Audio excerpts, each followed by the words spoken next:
বাংলাদেশ সঙ্গে কাশ্মীর বা বাংলাদেশি জঙ্গিদের যোগাযোগের প্রমাণ দিতে পারলে একদিনের মধ্যে মুখ্যমন্ত্রীর পদ থেকে ইস্তফা দেবেন বলে বিরোধী দলনেতা শুভেন্দু অধিকারীকে চ্যালেঞ্জ ছুড়লেন মমতা বন্দ্যোপাধ্যায়। যদি প্রমাণ করতে পারেন একদিনে মুখ্যমন্ত্রী তো ছেড়ে দিয়ে চলে যাব। শুধু তাই নয়, তার সঙ্গে জঙ্গিদের যোগাযোগ রয়েছে বলে অভিযোগ তোলার জন্য শুভেন্দু অধিকারীর বিরুদ্ধে তিনি প্রধানমন্ত্রী নরেন্দ্র মোদীকে অভিযোগ জানাবেন বলে বিধানসভায় দাঁড়িয়ে হুঁশিয়ারি দিয়েছেন মুখ্যমন্ত্রী।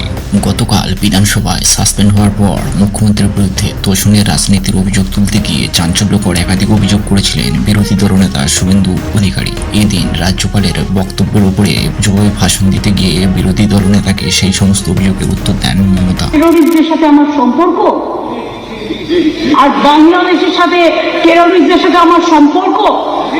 আমি স্পিকার স্যার বাংলার মানুষকে বলবো, যদি প্রমাণ করতে পারেন একদিনে মুখ্যমন্ত্রী তো ছেড়ে দিয়ে চলে যাব।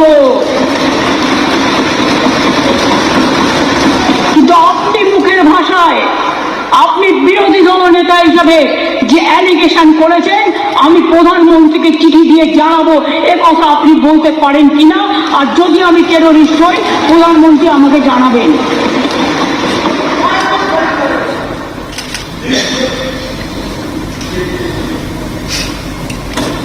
এখনো আমরা আছি বলে বাংলাদেশে এই ঘটনা ঘটে যাওয়ার পরেও বাংলা কিন্তু শান্ত আছে।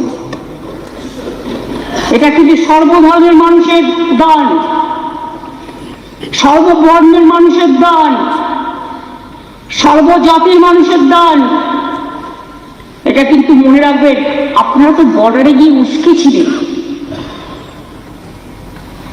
বাংলায় উস্কে ছিলেন, ভুলে গেছিলেন বাংলাটা দেশের মধ্যে, বাংলাটা দেশের বাইরে নয়।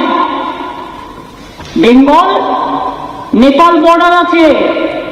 বেঙ্গল ইজ দ্য কি স্টেট, সবচেয়ে গুরুত্বপূর্ণ স্টেট সারা ভারতবর্ষে। মনে রাখবেন বাংলার বর্ডার নেপাল, বাংলার বর্ডার ভুটান, বাংলার বর্ডার পাকিস্তান, বাংলাদেশের পরে বাংলাদেশ, বাংলাদেশের পাশে পাকিস্তান, মায়ানমার, ওদিকে ভারতবর্ষের বর্ডার শ্রীলঙ্কা। কিন্তু আমাদের এখান থেকে মাত্র 3 ঘন্টায় সিঙ্গাপুর এবং ব্যাংকক মাত্র 2.5 ঘন্টায়। মনে রাখবেন Bengal is the gateway of north eastern region, Bengal is the gateway of Sikkim. মনে রাখবেন বাংলার রাজ্যটা রাজনৈতিক কারণে, ঐতিহাসিক কারণে, আভ্যন্তরীণ নিরাপত্তার কারণে এবং ইন্টারনাল অ্যান্ড এক্সটার্নাল নিরাপত্তার কারণে। মনে রাখবেন আমরা আছি বলে বাংলা কখনো কোনো কিছু কোয়েশ্চেন করে না দেশের কোনো ব্যাপারে।